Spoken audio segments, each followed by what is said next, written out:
Hello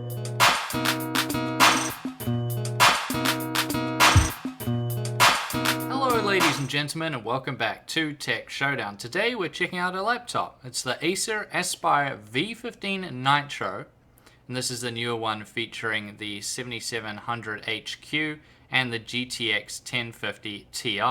So let's jump right into it with the exterior and the I/O. So looks wise, it's very safe. I mean, this is the same sort of safe looks they've been doing for a while now, so I don't think anyone would be that blown away. It does still have the brushed aluminium plate, which looks really nice, gives it a bit more of a premium feel there, so I do like it in that sense. However, the lid is really thin, like a bit too thin. It actually bends quite a bit when you open it with one hand, so that, not so good there. They still retain the chrome on the back though, that's to, I guess, liven things up a little bit more, but I don't know how much it really does there. It's quite just a subtle looking laptop, which is not necessarily a bad thing. A lot of people out there don't want a super gamery laptop or anything like that, or one that looks super fancy.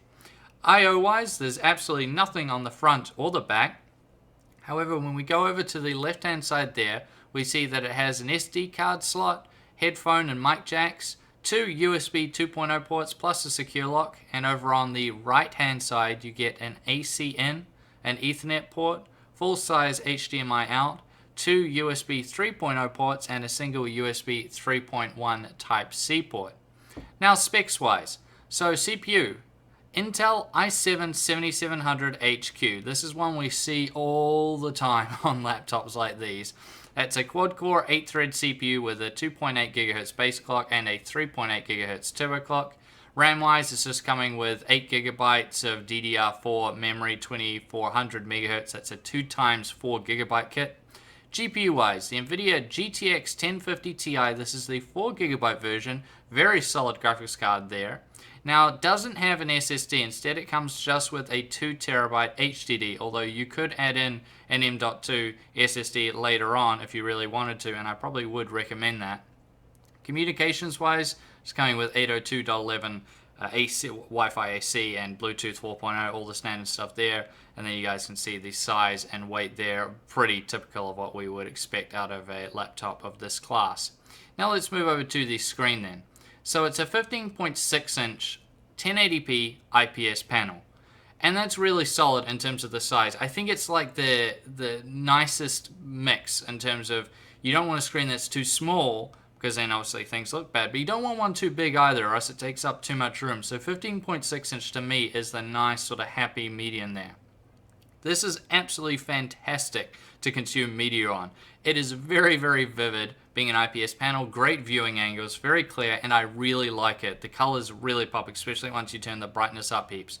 The one issue I had with it was that the response times are a bit slow, and that's always the trade-off with IPS panels. This is going to impact you if you game a lot.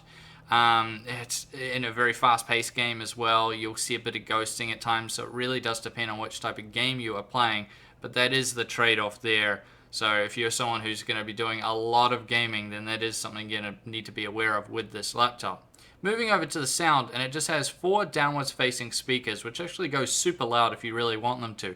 The sound quality is very good for a laptop. Really solid lows, you get a nice bass there, and it's quite clear. The only issue I would say is that they're all downwards facing, which sucks if you're using it on your lap or something. It can get a bit muffled at times, though if you're using it on a desk, that shouldn't be an issue. So overall, I wouldn't say that's so much of a bad thing. It's just it would have been nicer if, say, they had them on the front or on the top. Now let's move to the keyboard. So this is the same keyboard as you get on the previous Nitros, and it's still just as good as the other ones. The layout is not ideal. It's a bit squeezed in. I would have liked it if it was a bit more extended in certain parts, but I think over time you would get used to this. Otherwise it was fine. You could type on this all day, no worries. You know, it had a nice amount of travel there, and I quite liked it. The touchpad is also good. It has a good size, like many I've tested lately actually, and your fingers glide very easily over the entire touchpad, and clicking is very easy. It also has a fingerprint reader up in the top left corner. Not sure how useful that would be, but hey, it's there. Now let's check out the performance. And first we'll go through the benchmarks.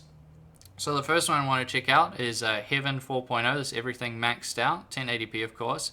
And you see there 36.1 FPS, pretty solid. The minimum there is a bit low, but yeah, that's why I don't really like to include them on laptops, as it can be a bit deceiving. Yeah, 36, that's fine if you just want to stay over 30 FPS. Jumping to 3D Mark, we see there the Firestrike physics score of 31.8. That's very solid. Good performance out of the CPU. The combined, not so good there, dropping down to 12.7, but that's pretty acceptable. Now let's go to some actual games. Dirt Rally. Seeing here 48.2 FPS on the average and drops down to a minimum about 29.5. Pretty typical for a laptop of this class. It's about where I expected it to sit. Deus Ex, this was on DirectX 11. 26.8, a bit low there. We would have liked it to be a bit higher, although the minimum was actually quite close, so that was interesting. And then finally, Rise of the Tomb Raider. This is DirectX 12, 39.3, pretty solid. The minimum there, again, is a bit deceiving. It just, was maybe a stutter just for 1 second or something like that. We'll drop it right down. But yeah, overall, what do we take from those benchmarks? Well, basically, I would say that you'll be able to run most games out there, most modern games out there, on a medium to high graphics, but you're probably going to have to drop the filters off almost entirely, or just have, them lightly on. And that should get you up over 60 FPS, no worries at all. And that's what I would say. It's going to be game dependent, but for the most part, this is sort of good, solid entry-level gaming performance. Now let's move over to heat and noise. So for heat, I wanted to test out the CPU first, and I did Intel Extreme Tune Utility, the benchmark within that software, and I saw the CPU, the 7700HQ, went up to 96 degrees Celsius. That was throttling as well. So it's not ideal really, and that's not really good to see, so that wasn't very good. However, the GPU, which I tested in Unigine Valley on the Extreme HD preset, that went up to 76 degrees Celsius, so that's just fine. No throttling there on the GPU, and that's okay. But the CPU there, boy, that is way, way too hot. That's not ideal. As far as noise goes, when you're just browsing the web, things like that, there's pretty much no noise or very, very low noise. Browsing web, watching YouTube, all that stuff, it's just fine. Once you start gaming though, it gets a bit more noisy. Nothing too excessive, I would say, depending on the game. Once that CPU starts getting hot though, then it can really ramp up. So it just depends. But as always, I'll give you an idea of it right now.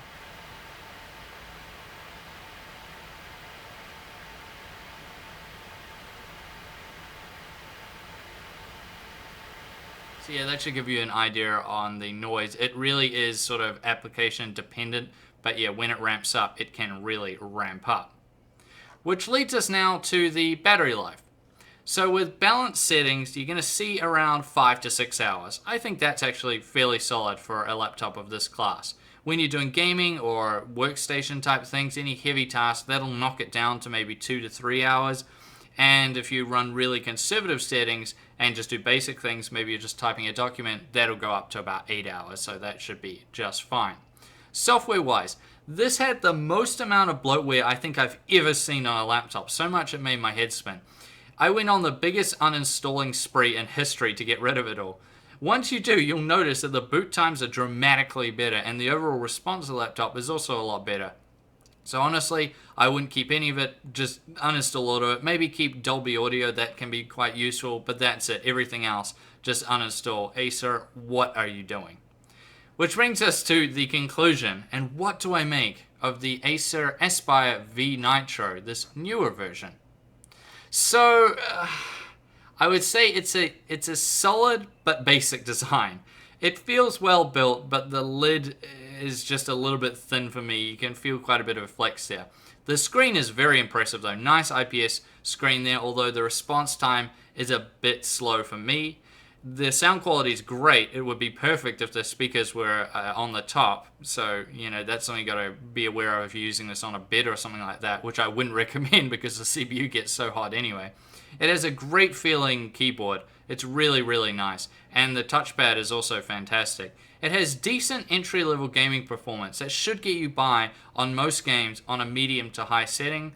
The GPU temps are about average, but the CPU temps are just way, way too high. That was quite disappointing. Above average battery life, so I like that, especially with a laptop of this, caliber. And overall, I would say it is a good laptop. You just need to be very aware of those cons.